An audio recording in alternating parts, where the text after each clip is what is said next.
Hey everybody, Dr. Dan here, and this is the ninth week of class, and we're on chapter 8 of the text that I am working on. And so this week we're talking about energy, and the reason that's important is because last week we talked about communication, and the week before we talked about transportation. And since we are studying the history of business in the U.S. and the history of technology, we need to look at these big infrastructures because these are the foundations on which everything lives. And certainly when we're talking about economy, remember we had to have the transportation systems in place or infrastructure.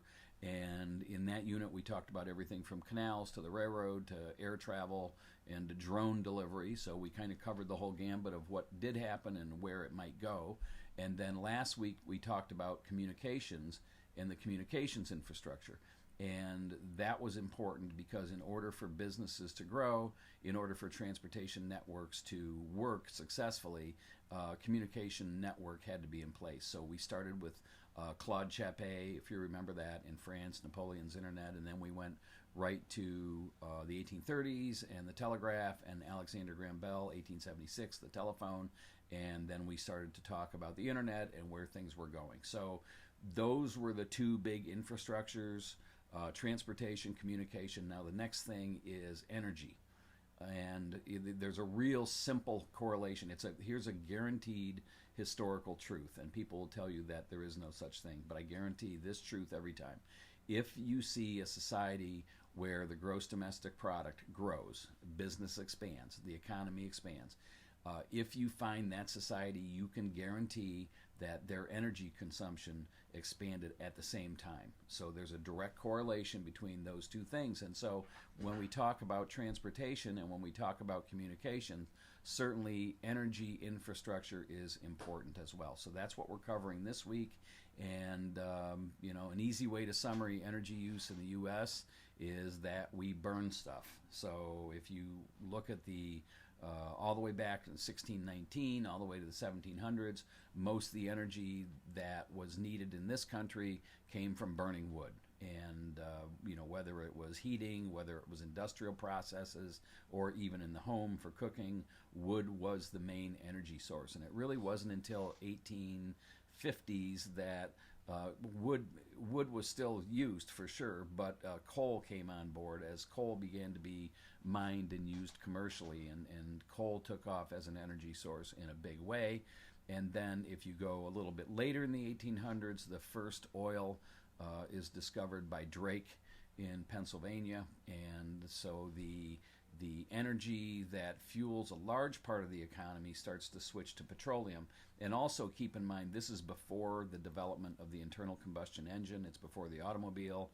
So when oil was refined between 1860 and let's just say about 1900, gasoline was not a thing. I mean, it was a waste product actually. So many refiners threw it away or burned it off. What they were after was kerosene, and kerosene was used mainly for heating and illumination.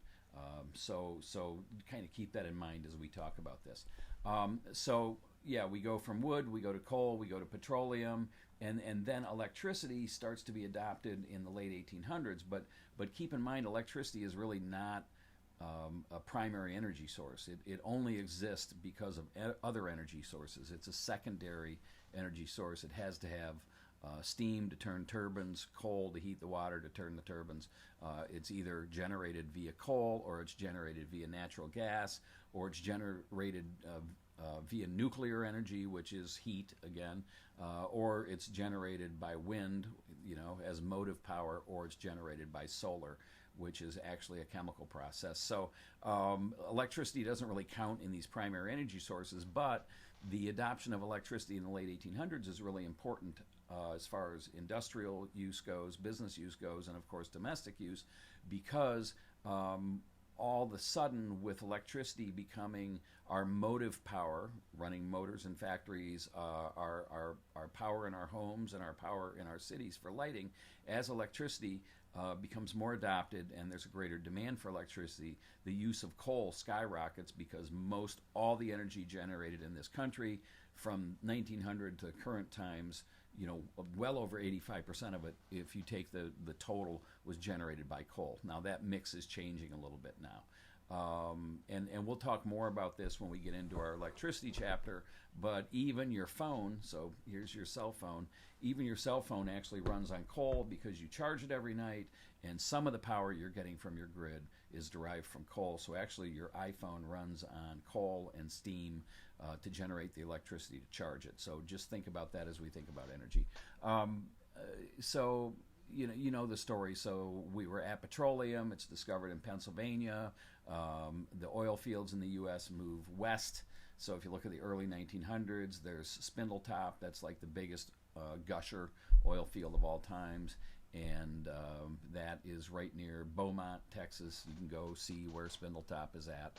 And then oil takes off as an energy source to do everything. And even to this day, outside of coal, natural gas generates a lot of electricity for us. So this same petroleum type scenario is going on. Now, before I finish, there's just one thing I want to read to you, and so excuse me while I take my eyes off the camera. So here we go. Of all the forces of nature, I should think the wind contains the largest amount of motive power, that is, power to move things.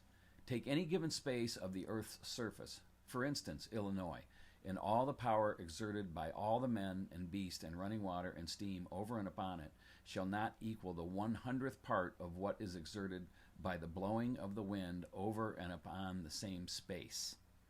That is from Abraham Lincoln, and Lincoln, that quote's from 1852. And I think it's interesting because in this society, in the U.S., we've been thinking about alternate energy for a long time, and most people don't associate Lincoln as an advocate for wind. Now, he didn't know about electricity in 1852.